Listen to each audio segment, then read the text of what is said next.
శ్రీమాత్రే నమః. ఇవాళ సూర్యగ్రహణం రోజు చేయవలసిన సాధన ఏమిటంటే, గ్రహణం పట్టేకి ముందు తలస్నానం చేసి జపం చేయాలి. ఎనీ దేవుడి జపం మనం చేయవచ్చు, ఏ జపమైనా చేయొచ్చు. సాధారణంగా గ్రహణ కాలంలో చేసే జపం 1000 రెట్ల ఫలితాన్ని ఇస్తుందన్నమాట. అంటే చాలా రెట్ల ఫలితాన్ని ఇస్తుంది. కాబట్టి సాధకులు గ్రహణం టైంలో జపం చేయాలని చాలా ఎదురు చూస్తుంటారు అన్నమాట. It's a golden opportunity. ప్రతి సాధకుడికి ఇది చాలా అరుదైనదన్నమాట ఈ టైము.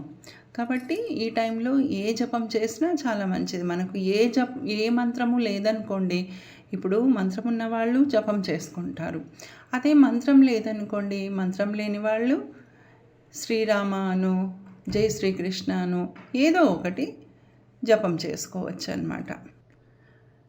ఇన్ కేస్ గురువు దగ్గర దీక్ష తీసుకున్న వాళ్ళు, గురు మంత్రాలు ఉన్నవాళ్ళు, గురువు ద్వారా మంత్రాలు తీసుకున్న వాళ్ళు ఆ మంత్రాలను ఎంత ఎక్కువగా జపం చేస్తే అంత మంచిది. కాబట్టి గ్రహణ టైంలో మంత్రజపం చేయాలి. మంత్రజపం చేశాక గ్రహణం విడుస్తుంది అన్నప్పుడు, గ్రహణ టైం అయిపోగానే అప్పుడు మళ్ళీ స్నానం చేయాలి. దీన్ని విడుపు స్నానం అంటాం. అప్పుడు విడుపు స్నానం చేశాక ఇంకా నార్మల్గా మన పనులు మనం చేసుకోవచ్చు. గ్రహణ సమయంలో మనకు గుడులు, టెంపుల్స్ అన్నీ మూసేసి ఉంటారు, గుళ్ళన్నీ మూసేసి ఉంటారు. కాబట్టి ఏ పని చేయకూడదు, ఎలాంటి పనులు గ్రహణం అప్పుడు మనం చేయకూడదని మనకు పెద్దవాళ్ళు చెప్తారు.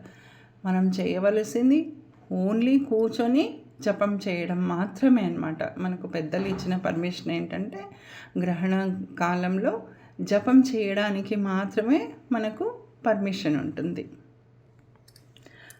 ఇంకా మనకు మంత్రం ఏం లేదనుకోండి, మంత్రం లేని వాళ్ళు ఏం చేస్తారు అంటే, ఏదో విష్ణు సహస్రనామం చదవడము లేదా లలిత సహస్రనామం చదవడము కూడా చేయవచ్చు అన్నమాట. అంటే ఏదో ఒకటి కూర్చొని చదవడం కానీ జపం చేయడం కానీ చేయడం వలన చాలా ఫలితాలు ఉంటాయి, మంచి ఫలితాలు ఉంటాయి అన్నమాట.